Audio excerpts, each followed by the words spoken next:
Papalabasin ng administrasyon na ako ay isang terorista sa loob at labas ng Pilipinas.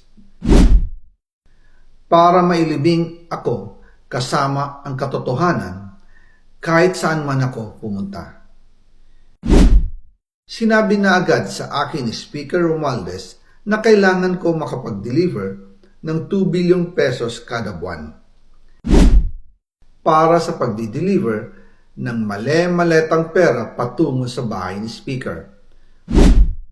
Ang sinabi mismo ni Speaker Martin sa akin na hati sila ni Pangulong Marcos sa perang yon para gamitin bilang bagsakan at imbakan ng pera mula sa mga SOP, collection at deliveries na para sa Pangulo.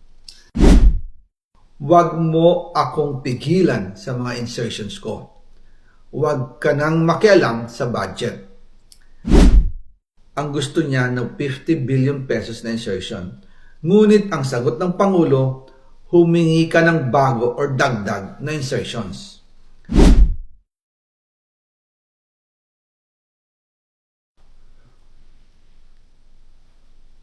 Magandang araw po sa inyong lahat.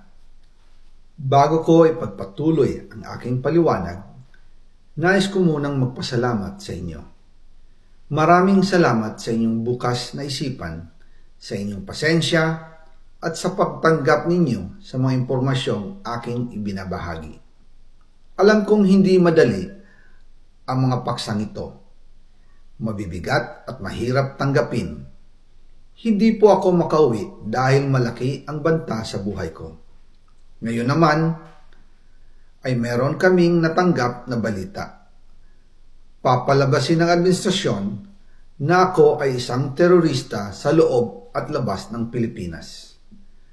Para mailibing ako kasama ang katotohanan kahit saan man ako pumunta. Pero mahalagang malaman ng taong bayan ang katotohanan. Muli, taos-puso akong nagpapasalamat sa inyong pakikinig. Una po sa lahat, sinasabi ng ICI at ni Henry Alcantara na 21 billion pesos daw ang napunta sa akin. Hindi po totoo yun. Wala akong natanggap na ganyang halaga. Ang totoo, mula 2022 hanggang 2025, ang kabuuang pera na dumaan sa akin para ibigay kay Pangulong Bongbong Marcos at kay dating Speaker Martin Romualdez ay umabot sa 56 billion pesos at hiwalay pa dyan ang 100 billion pesos insertion ng Pangulo sa 2025 budget. Pati na rin ang 97 billion pesos flood control insertion na inilagay sa NEP ng 2026 national budget. Balikan natin kung paano ito nagsimula.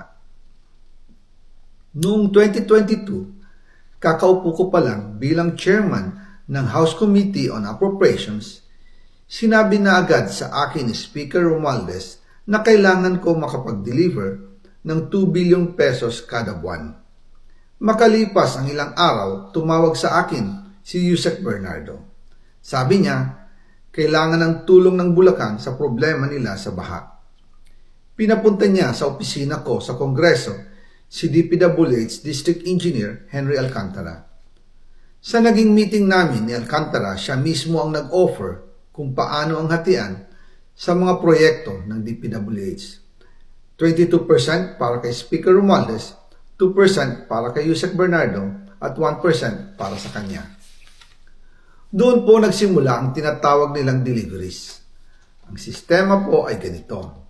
Ang mga tao ni Henry Alcantara ay nakikipag-ugnayan sa mga tao ko na sina Paul Estrada at Mark Tiksay.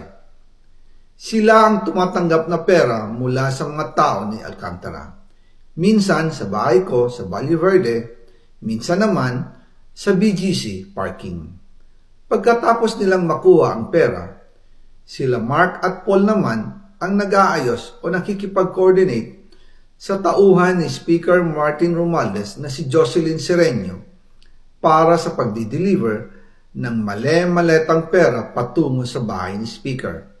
Una, sa North Forbes Park sa McKinley Drive at nang lumipat siya sa number 14 Nara Street, South Forbes Park. Gusto ko pong linawin, hindi ako nakikialam sa mismong proseso ng paghatid. Dumaan lang po sa akin ang pera na agad dinideliver kay Speaker Romualdez. Ako lang po ang nagko-confirm sa text kay Speaker kapag nadala na ang pera sa bahay niya. At lahat ng ito, mula sa unang utos noong 2022 hanggang sa huling delivery noong 2025. Umabot sa mahigit 55 billion pesos plus ang naihatid sa bahay ni dating Speaker Martin Romualdez. Madalas hindi nabubuo ang hinihinging 2 billion pesos bawat buwan ni Speaker, kaya iyan ang final total. Ang sinabi mismo ni Speaker Martin sa akin na hati sila ni Pangulong Marcos sa perang yon. Ang listahan ng mga deliveries na ito, kung kailan, magkano, at saan dinala, ilalabas ko po kasabay ng video na ito.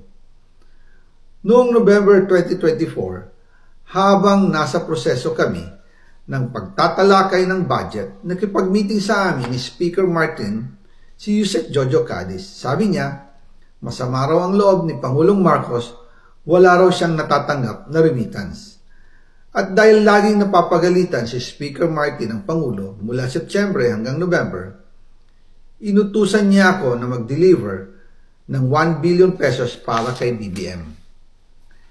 Ayon pa kay Yusek Jojo, nang ipaalam niya ito sa Pangulo, ang utos sa kanya ng Pangulo ay mag-ingat at siguraduhin si Yusek Jojo lang ang maghahatid. Ang instruction po sa akin ni dating Speaker Martin Romualdez ay dalhin sa number 30 Tamarin Street, South Forbes Park at ibigay kay Yusek Jojo Cadiz dahil ito raw ang drop-off point na malapit sa bahay ng Pangulo. Sinabi rin po sa akin ni Speaker Martin Romualdez na si PBBM ang nag-utos sa kanya na bilhin ang bahay sa number 30 Tamarin Street para gamitin bilang bagsakan at imbakan ng pera mula sa mga SOP, collection at deliveries na para sa Pangulo. Noong December 2, 2024, personal kong i-deliver ang 200 million kay Yusek Jojo Cadiz sa number 30 Tamarin Street, South Forbes Park. Ayon sa kanya, dadalhin daw niya ito sa bahay ng Pangulo sa number 41 Nara Street, South Forbes Park.